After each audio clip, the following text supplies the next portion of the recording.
Halo sahabat Kompas TV, Reni Mardika Sari kembali lagi untuk mengupdate 3 berita terpopuler yang terjadi pada hari ini. Ada apa saja? Simak videonya sampai akhir dan jangan lupa ya untuk subscribe dulu channel Kompas TV. Berita yang pertama, sahabat Kompas TV, deklarasi Koalisi Aksi Menyelamatkan Indonesia atau KAMI mendapat penolakan di berbagai daerah. Di Karawang, Jawa Barat, massa membubarkan deklarasi ini karena dianggap menimbulkan kerumunan di tengah pandemi corona. Sementara itu, di Bali, massa menolak deklarasi KAMI karena dianggap mengancam keutuhan NKRI. Massa dari organisasi kemasyarakatan di Rengas Dengklok mendatangi lokasi deklarasi KAMI yang tengah menunggu kedatangan Gatot Nurmantio. Massa menolak deklarasi karena mengundang kerumunan dan belum ada izin dari polisi. Polisi turut meminta massa dari KAMI untuk membubarkan diri, sambil membacakan aturan protokol kesehatan yang diterapkan di Karawang. Di Denpasar, Bali, massa menggelar aksi di lapangan Bajra Sandi Renon menolak deklarasi KAMI. Peserta aksi membentangkan spanduk bertuliskan menolak keberadaan kelompok anti kemapanan, anti Pancasila. Massa menilai keberadaan KAMI mengancam keutuhan NKRI. Kita tahu apa yang dilakukan oleh kami dari deklarasi yang pertama di Jakarta, bahwa dia akan memajukan pemerintahan, menurunkan presiden yang sah. Itu sudah melanggar konstitusi bangsa. Dan kita tahu siapa ada di balik itu. Ada Dim Sasu dan ada kelompok-kelompok 212. Kenapa dilakukan ini? Karena mereka tidak terima dengan pemerintah yang ada. Pemerintah yang merakyat yang dilakukan oleh Jokowi. Bukan kami adalah pendukung Jokowi yang seperti orang-orang lain. Kami mendukung pemerintahan yang benar, yang sah menurut bangsa Indonesia, menurut konstitusi.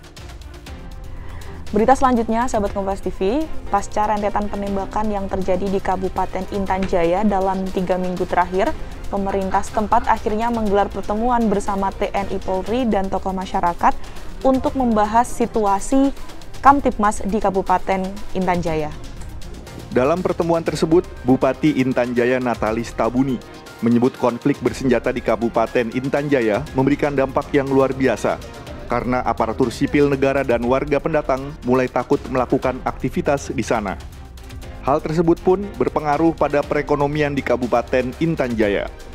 Bupati juga menyebut untuk kasus penembakan pendeta, tim investigasi yang dibentuk dari Kodam 17 Cendrawasih dan Polda Papua sudah melakukan olah tempat kejadian pada Sabtu lalu dan hingga saat ini masih menunggu hasil. Tim investigasi juga sudah melakukan pertemuan dengan keluarga korban penembakan, yakni Pendeta Yermias Zanambani, dan mendengar keterangan dari keluarga. Itu adalah saksi mata. Mereka akan bicara apa adanya. Apa selama ini simpang siur, apakah ini pelakunya siapa-siapa, akan terbukti, akan dengar langsung. Karena masyarakat ini tidak mungkin karang-karang.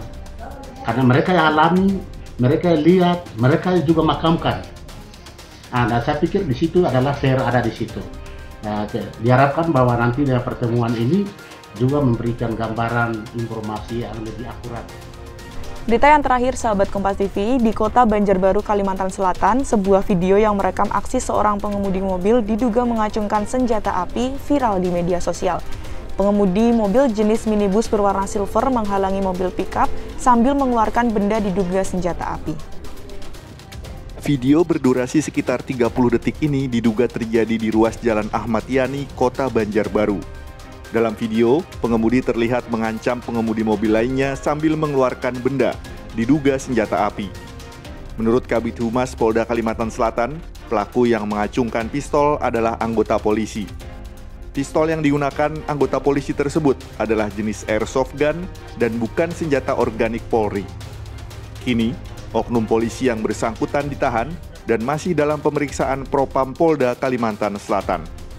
Di mana anggota tersebut setelah pulang dari tugas, dia mengendarai kendaraan, kemudian diselip oleh kendaraan lain dengan menurut informasi dari dia, keterangan dari dia, ugal-ugalan atau secara tidak sopan ditegur, tidak terima, terjadi cekcok mulut, kemudian anggota tersebut menyalip, mendahului ya, kemudian secara refleks lah mengeluarkan senjata api airsoft gun, ya, yang mana dari hasil keterangan pemeriksaan awal bahwa senjata tersebut bukan miliknya. Ini masih kita dalami.